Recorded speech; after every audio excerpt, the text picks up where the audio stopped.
Hello guys, good morning. It's another day, another pagluluto na naman ang ating gagawin ngayong umaga. So, ang lulutuin natin ngayon ay sinigang na baboy.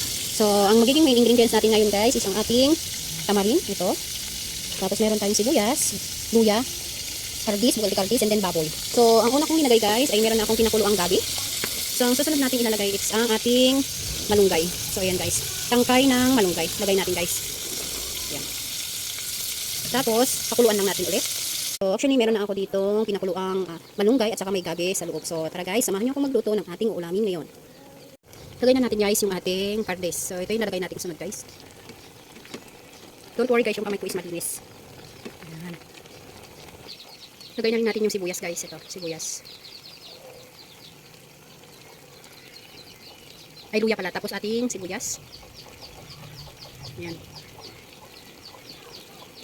Sibuyas. So, pagulong natin.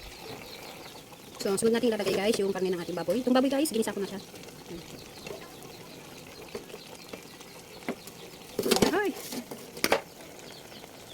Ito. Lagyan natin ng bagoong. So, konting bagoong lang siya guys.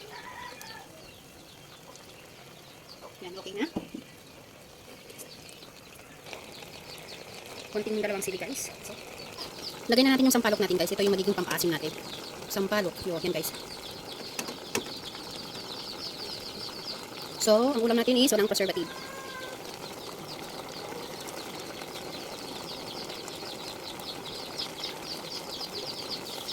So, gulay. Kaya kaibang luto ng sinigang. Kain na guys! Let's eat!